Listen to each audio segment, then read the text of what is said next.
Hey guys, welcome back to the Chris and Marty Show. Per usual, we're here in our state-of-the-art studio granted to us by the New Mexico State University Corporate Student Union Building. And so we just wanted to start another episode and talk about this week's topics. And today we're going to be talking about the notion of we the people. We hear those words a lot. We hear that phrase being uttered by many candidates, many people that are running for office, and so we wanted to talk about what that means. We believe, me and Marty believe, that people are essential to structuring this society while respecting the Constitution, the civil liberties, and promoting the concept of cooperation rather than division. But we still have labels that seem to be dividing this country and, making us less unified. We have liberals, conservatives, Democrats, Republicans, libertarians, and socialists. So how about we try to find somewhat of a common ground on what values we have that are very similar. So why are you a conservative, Marty? Well, as you know, I consider myself a Reagan type conservative. Mm-hmm. So, I do believe in tax cuts, increasing military spending, deregulation, stuff like that, along with, the traditional conservative values of, especially authority and that type of thing. So, through my upbringing and then definitely at NMI, those were instilled in me, and that's kind of what I stuck with. Okay. So I guess I'm going to go and talk about why I consider myself a liberal. I want a country that looks after the well-being of all of its citizens, where people are proud of helping their fellow man, and where, I believe the government should commit itself to the well-being of its citizens.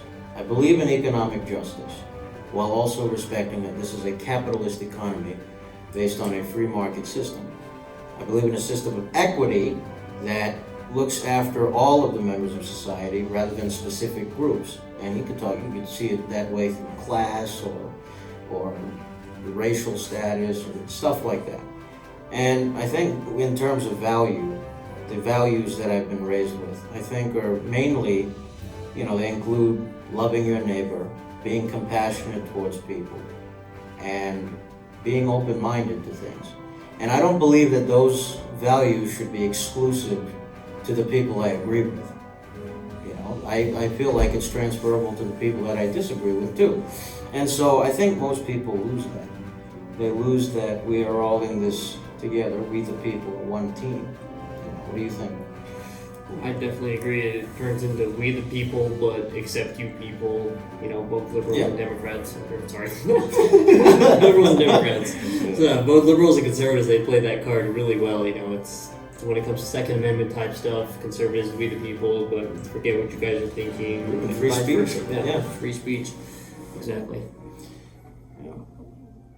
With that, I think that we should get into today's two very interesting topics. We are going to be talking about the First and Second Amendment. Now, I think most of you are going to be surprised at the end of this about how I feel about certain things. It's just like Marty. So, we wanted to talk about, free speech. The concept of free speech is so important, especially to me as a liberal. Okay? There's a lot of political correctness that goes on that I feel is being galvanized by my own side of the aisle. And I think when it comes to free speech, I think, a lot of people are being silenced and censored. Even if I disagree with it, even if I find some of the information that people are expressing, even on social media outlets and stuff like that, I still think that it's very necessary for all of us to embrace the concept that we can all speak freely. So go ahead. No, I agree with literally everything you just said. It's becoming to the point where, big media outlets are starting to censor, I feel this affected more through, conservative media and stuff like that. And even when we go see on college campuses, Ben Shapiro, Dennis Prager, they go and, I understand this is not speaking for the whole, left, but, you have these Antifa clowns that you go ahead and try to shut that down through rioting, or they go into these lectures and meetings and they raise Cain, and it's wrong. Yes, and so a lot of these conservative speakers have been silenced, and they've been a lot of riots have been thrown just because they've shown up on campus and stuff like that. I am completely and 100% disagreement with violence being used to silence anybody. Anybody who's not breaking the law, obviously. And that's what these conservatives are doing. They're only speaking at certain places. The reason why I will be such a staunch defender of conservatives speaking and saying things that might make people feel uncomfortable is because if somebody was to tell them and deplatform them and censor them, who's to say that liberals are not next when we say something controversial? I mean, build on that what you want. No, it's true. It's just I don't understand the concept of it. Why there's this need to, if you disagree with my ideals, then you can't speak at all. Right. You're just wrong. We resort to F you, F this, F that, and you're a bigot or whatever. And I understand sometimes these conservative media stars, they do try to set up some liberals and stuff like that. I understand that. But if it comes to the point where I want to sit down and have a conversation, but you just say F off, you're a racist, and this kind of stuff, Can't even do that. yeah, you can't get anywhere. We move backwards as a nation because at the end of the day, especially with regards to these college campuses, we are the future. Mhm. We are going to be in these. We're going to be in Congress. Eventually, one of us is going to be in that executive branch. As the president and stuff like that. And Right. we need to. We need to encourage dissent.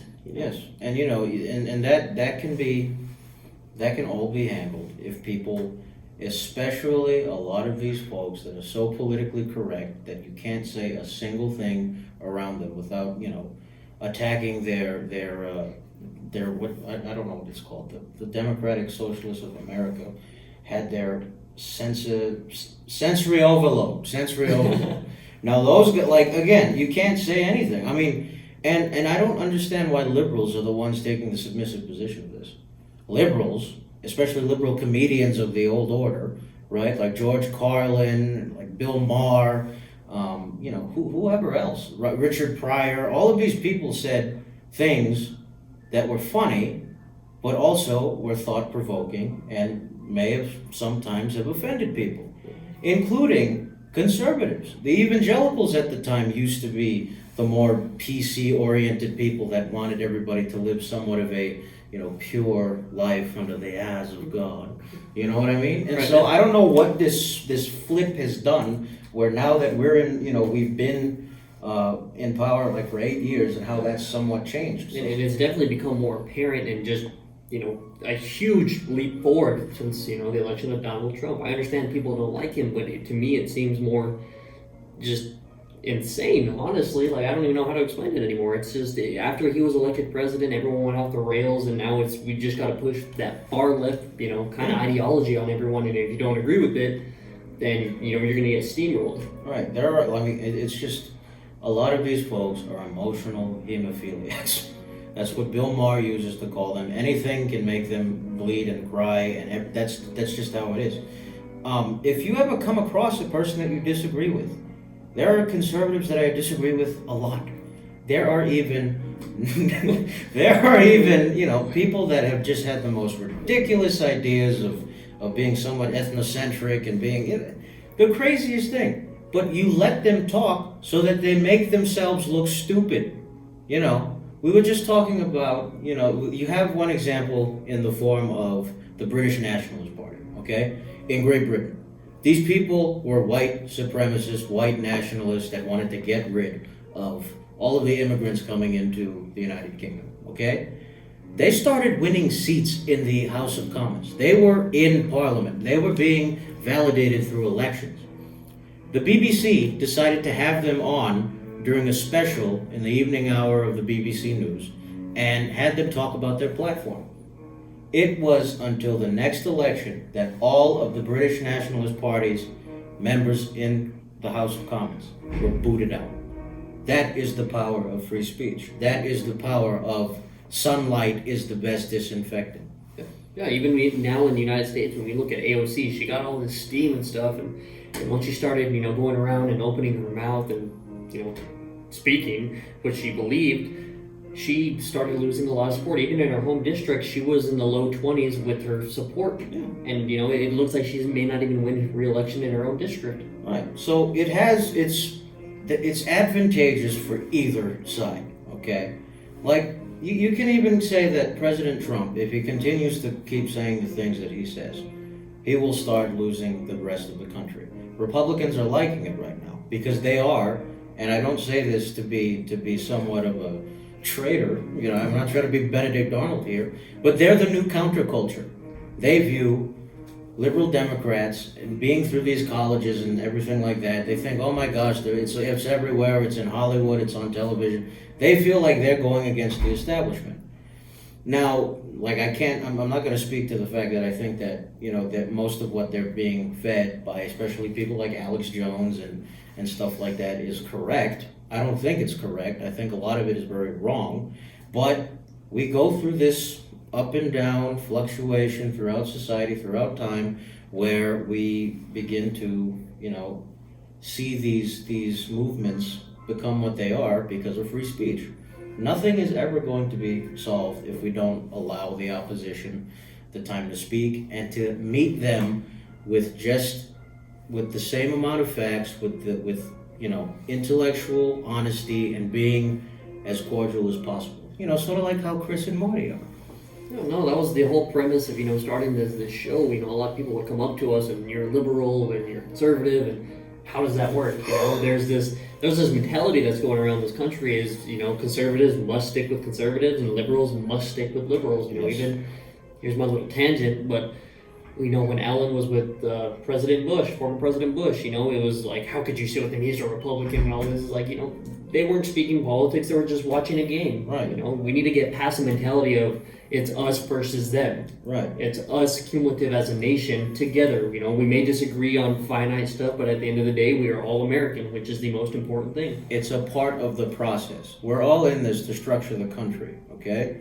Sometimes you need two very strong political parties, two very distinguishable parts of the political spectrum to come together and just hash it out, okay? I'm not saying beat up your conservative or liberal neighbor or anything.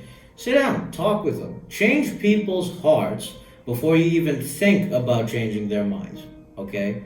A lot of my very, very close mentors, a lot of my greatest mentors are all conservative. Has that made me any less liberal? No, it has made me a stronger liberal. I have practice now. I have sparring partners now. So whenever we get into it, we can actually discuss, and at the end of the day, we can figure out whether or not we found some common ground, or if, these are subjects that are just going to stay the way they are within our own heads. Absolutely. It's one of those things that this is something I really wish Trump would, stop doing and stop, demonizing the Democrats. This is something where, he must know he's a president and that must count for something. He needs to start trying to, in a sense, reunify both parties. Yep. As opposed to, further alienate, the Democrats. So, we almost ready to move into our next segment there? Number 2. All right, my favorite amendment. The Second Amendment. You guys are going to be shocked. All right, so this one, is actually a request from one of our viewers. So thank you. This is kind of what we would like.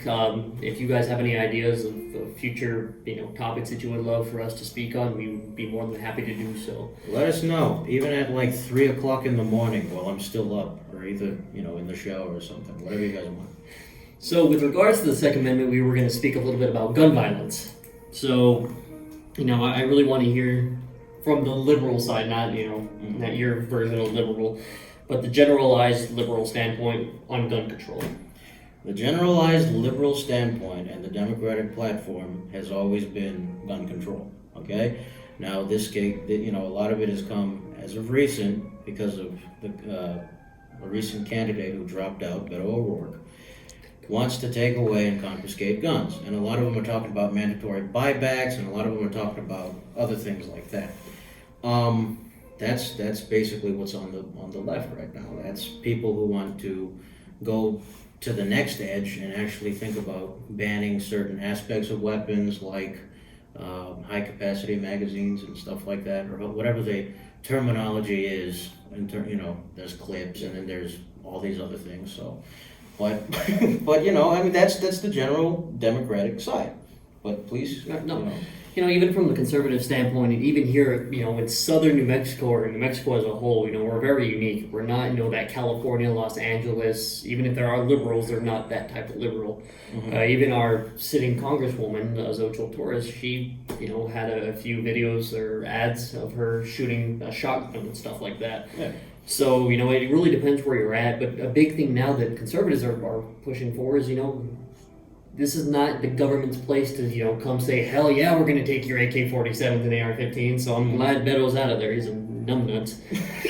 So stop talking about me like that. So, this is really, this is one of those hot button issues of today, and don't get me wrong, as a conservative, and I don't believe anyone on the conservative party really believes that these mass shootings are good. And I think that's where it's misconstrued is, people think that, oh, you like guns, you like killing people. Not at all. Right. They're definitely bad actions, and regardless, what we're going to talk about here in a second is people will find ways to do evil things with whatever means they have. Right. So I really wanted to move into kind of speaking about, the United Kingdom. They banned all weapons, all firearms, I should say, in 1997. Australia, same thing in 1996. And these are usually the case studies that are used by the liberal to say this is going to work. And, I break it to people, but it's false. So what they experience is, this is a statistic for 2019, the United Kingdom had 45,000 stabbings. Just in 2019, and we're not even out of the year yet. Australia has experienced 44,000, and then as opposed to the United States, 33,000 in gun-related violence issues. Australia also, even though they're not allowed to have firearms, they've experienced almost 7,000 gun-related incidents. Right. So what's your take on these numbers? These numbers speak volumes to, as not only as a liberal, but as an academic, something that should be of concern to my party, okay? I personally don't believe that banning weapons is going to solve anything. I am a firm believer in background checks, okay? Just as much as my friend on the other side of the aisle is going to agree to. But when I hear the policy prescriptions of a lot of what the candidates are talking about, I kind of get uncomfortable. Right here, down the road from us, in El Paso, a white supremacist shot and killed copious amounts of people. Because of that, I see that as the threat versus the tools that were used at his disposal, okay? I personally believe that with the rise of extremist ideology and people that are going to be subscribing to those principles, that scares me, and it should scare a lot of people. So when I have people telling me that I'm not allowed to own a gun to defend myself, I don't want a fair fight with people who are going to be out to kill people like me and Marty. That is just insane. It's not that I don't believe that there should be certain limits on being able to go and purchase a firearm, like background checks and making sure that gun show loopholes are closed. But with this type of statistics, I mean, time and time again, it's just uncomfortable for people to understand this. But as a liberal, this doesn't make me any less liberal than I am. I simply want to defend myself because of the rampant galvanization of white supremacy in this country and people who want to attack people like me and Marty that are of different racial groups. To me, it's as common sense as you can get. And that's why I respect Democrats here in the Southwest who understand that notion. A lot of the Democrats here in the Southwest are a little bit more understanding of how, of gun legislation and gun ownership. That being said, I don't know with these types of people talking in terms of presidential candidates like. Well, a big thing about it is these huge advocates like Cory Booker and stuff like that. A lot of them, Maxine Waters. There was another representative that I can't remember her name, but she went out and shot. She full of it, in a sense, because she said that she went out and shot an AR-15 and shot a 50 caliber bullet out of it. First off, those two just don't. That's not how it works. Right. So I think a lot of these, high speed advocates that are out there and preaching this stuff are the ones that don't know anything about weapon systems. Right. So they demonize the AR-15 and stuff like that. And like I've told you, I've actually showed him a few of the firearms that I have, and I tell you, I have a 45-70, which is a lever action. It's a more that has a big bolt. And I told him I'd rather be shot by that. I'd rather be shot by an AR-15 as opposed to that, because that type of round would leave a hole the size of my chest in it, really. So I really think that we need to work on educating the people that aren't familiar with these type of weapon systems. Yes, it took me having to come to this state to have such a sympathetic understanding of why gun owners have these weapons and whatnot. And every single person that I've met, to include liberals and conservatives in this state, that I have broadened my understanding for how firearms work. And again, like he's taken me shooting and stuff like that, and being able to understand the mechanics and the safety of it is something that I would definitely offer to the American people as a way of getting people to understand a firearm as a tool. Yeah, absolutely. And to go back to where I agree with some of the just maybe a few, but David Hogg with the March for Our Lives group, he talked about utilizing the CDC as a policy prescription for any candidate or even President Trump, using the CDC to understand why gun violence occurs. There are measures that it would take to make sure that that mass shooters are not going to occur at the rate that they do in this country per usual. I mean, it's like almost close to every month we have one. That, and there's so many more solutions that we need to be thinking of out of the box versus blaming the standard pro-gun versus gun control dichotomy that makes us all feel that we have to feel a certain way. Right. So there's 2 points. You kind of brought one up, but we'll get back to that in a second.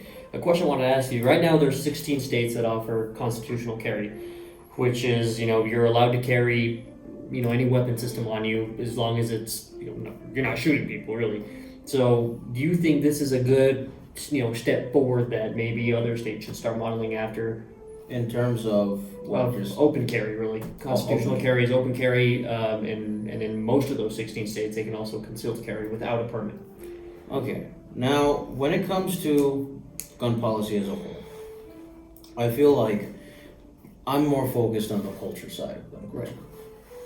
Right now, we know that there are more, and I'm not a true believer in using identitarian politics to describe what I'm about to say, but I have to. There are a lot of white people that have firearms. That's the entirety of gun ownership. There are more white and Caucasian Americans that have firearms than blacks or Hispanics and minorities. Okay? With policy prescriptions like that, I would want to see that being met with more people coming to the same level as Caucasian and white Americans in gun ownership. So I would be for that, with the respect of states being able to conduct things and conduct safety training, conducting all these tests that are helpful for people to be more knowledgeable about the schematics of firearms, understand the basic mechanics. the basic stuff, and safety. Okay, and again, along with that, mental background checks and being able to understand, if they don't have a warm and fuzzy feeling about this person, then he should not be getting a gun. That's but we leave that to the states to decide, versus having a ginormous confiscation or federal overreach in areas that it does not want to get itself in. Okay, awesome.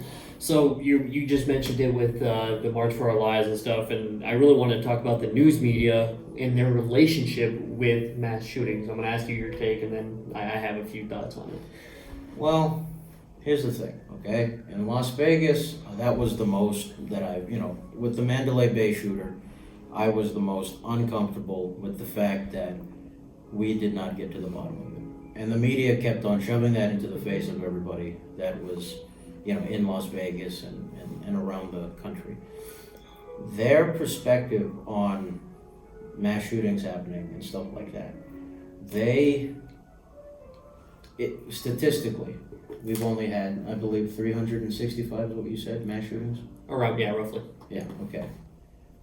The more we conflate this issue, I don't know if whether or not it inspires more people. I'm not gonna say that, we cover it too much or too less, but the quality of the content that they're distributing to people makes it, first and foremost, a little bit more divisive than we would like it to be.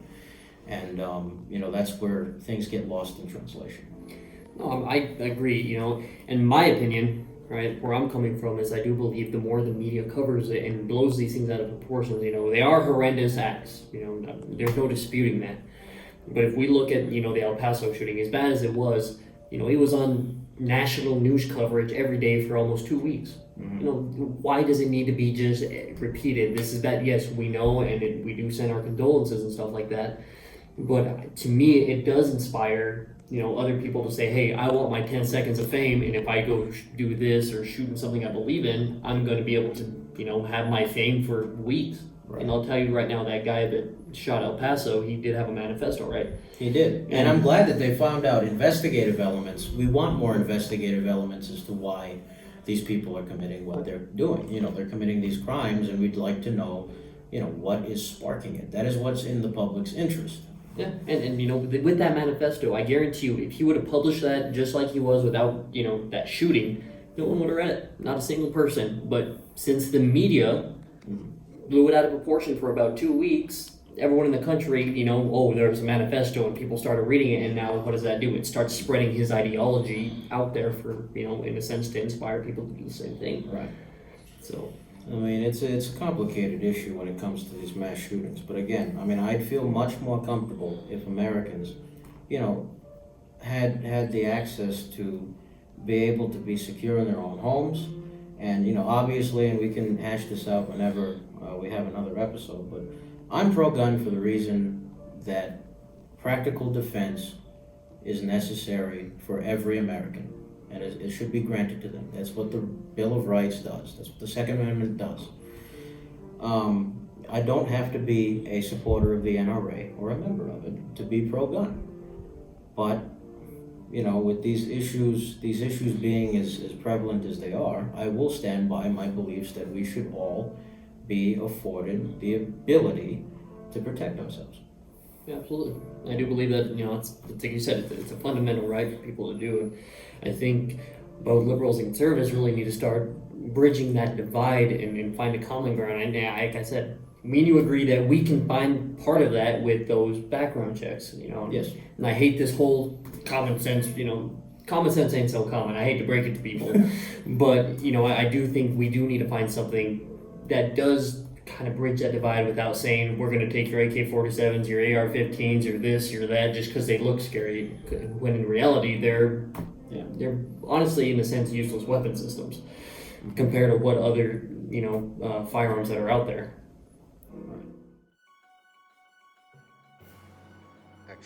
Well, I think we're just about done. I want to let y'all know that we are going to be shooting where we got our statistics from. We're going to put a link in the bio so y'all can look it up for yourselves.